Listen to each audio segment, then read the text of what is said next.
வணக்கம் ஃப்ரெண்ட்ஸ், வாங்க இன்றைக்கி நம்ம எம்வி விலாக்ஸ் ஆஃப் மலர்விழி சேனலில் பார்க்க போகிறது ஜவ்வரிசி வடைங்க. இந்த ஜவ்வரிசி வடை ரொம்ப ஈஸியாக சிம்பிளாக சீக்கிரமாக செஞ்சிடலாம்.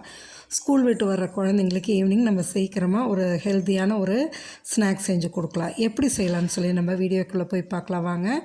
ஒரு வானலில் எண்ணெய் ஊற்றி வச்சுட்டேங்க, அது சிம்மில் இருக்கட்டும். இந்த பக்கம் பார்த்திங்கன்னா நைலான் ஜவ்வரிசி ஒரு 4 மணி நேரம் ஊற வச்சு எடுத்து அதை கொதிக்கிற தண்ணியில் போட்டு ஒரு 2 நிமிஷம் விட்டு எடுத்தாச்சுன்னா இந்த அளவு இருக்குங்க. அதோட நல்லா ஒரு பெரிய உருளைக்கிழங்குங்க, அதையும் போட்டு நல்லா பிசைஞ்சு எடுக்கணும். இந்த ஜவ்வரிசி நான் நைலான் ஜவ்வரிசி எடுத்தங்காட்டிக்கு உங்களுக்கு இந்த மாதிரி தெரியுது. இதே நீங்கள் மாவு ஜவ்வரிசி எடுத்தீங்கன்னா அப்படியே ஊற வச்சு எடுத்து டைரெக்டாக செய்யலாம். இந்த மாதிரி வெந்நீரில் போட வேண்டியதில்லை. நல்லா ஒரு பெரிய உருளைக்கிழங்கு வேக வச்சு எடுத்துருக்கேங்க. இது என்ன மஞ்சள் கலரில் இருக்குதுன்னு பார்த்தீங்கன்னா, நான் பருப்பு வேக வைக்கும்போதே உருளைக்கிழங்கு தோல் சீவி அதில் போட்டு வேக வச்சு எடுத்துட்டேங்க. இப்போ இந்த உருளைக்கிழங்கு ஜவ்வரிசி நல்லா கலந்து விட்டுட்டு அதோட நல்லா ஒரு பெரிய வெங்காயம் பொடியாக நறுக்குனதையும் போட்டுக்கோங்க.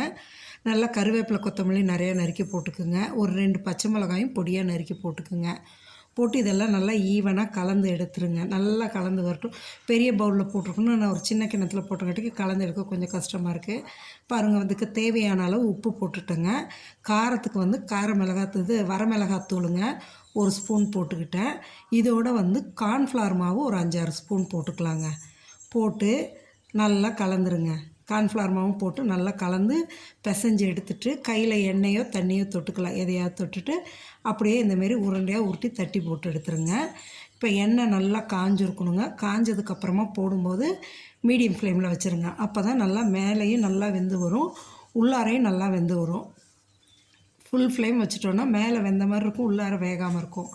நம்ம மீடியம் ஃப்ளேம் வச்சுட்டோன்னா பாருங்கள், நல்லா பெரட்டி விட்டுட்டோன்னா நல்லா கோல்டன் கலரில் வந்ததும் எடுத்துடலாம். நல்லா வெந்துருச்சுங்க. மேலே நல்லா கிறிஸ்பியாக இருக்குங்க, உள்ளார நல்லா சாஃப்டாக இருக்கும். இந்த ஜவ்வரிசியும் உருளைக்கிழங்கும் போட்டு செஞ்சது அவ்வளோ டேஸ்ட்டாக இருக்குங்க. நான் எடுத்த அளவுக்கு 10 வடை தான் வந்தது. நான் இன்னொன்று பெருசாக போட்டுட்டேன். சின்னதாக போட்டால் இன்னும் கொஞ்சம் அதிகமாக வந்திருக்கும். இதே இது தாங்க, நீங்களும் உங்களோட அளவுகளுக்கு தேவைக்கு ஏற்ற மாதிரி கூட்டவே குறைச்சா செஞ்சுக்கலாங்க. சூப்பரான ஜவ்வரிசி வடை ரெடி ஆகிடுச்சு. வாங்க எல்லோரும் சாப்பிட்லாம். ரொம்ப டேஸ்டியான இந்த ஜவ்வரிசி வடை ரொம்ப ஈஸிங்க. வீடியோ ஸ்கிப் பண்ணாமல் முழுசும் பாருங்கள். நம்ம சேனலை சப்ஸ்கிரைப் பண்ணுங்கள், லைக் பண்ணுங்கள், ஷேர் பண்ணுங்கள். உங்கள் ஃப்ரெண்ட்ஸ் அண்ட் ரிலேட்டிவ்ஸ்க்கு மறக்காமல் சப்ஸ்கிரைப் பண்ணிவிடுங்க. சாப்பிட்டுட்டு எப்படி இருக்குன்னு செஞ்சு சாப்பிட்டு பார்த்துட்டு எப்படி இருக்குன்னு மறக்காமல் கமெண்ட் செக்ஷனில் எனக்கு போடுங்க. அப்போ தான் உங்களோட ஒவ்வொரு கமெண்ட்ஸும் ரொம்ப வேல்யூபிளான ஒன்றுங்க. எனக்கு ரொம்ப என்ன ஒரு பூஸ்டப் பண்ணக்கூடியதாக இருக்கும் உங்களோட கமெண்ட்ஸு. சரிங்களா? இந்த ஜவ்வரிசியோடைய இன்னொரு மெத்தட் உருளைக்கிழங்கும் கார்ன்ஃப்ளவரும் போடாமல் ஜவ்வரிசியும் அரிசி மாவு மட்டும் போட்டு பிசைஞ்சு செய்கிறதும் நல்லாயிருக்குங்க. அதை நான் இன்னொரு வீடியோவில் உங்களுக்கு செஞ்சு காமிக்கிறேங்க.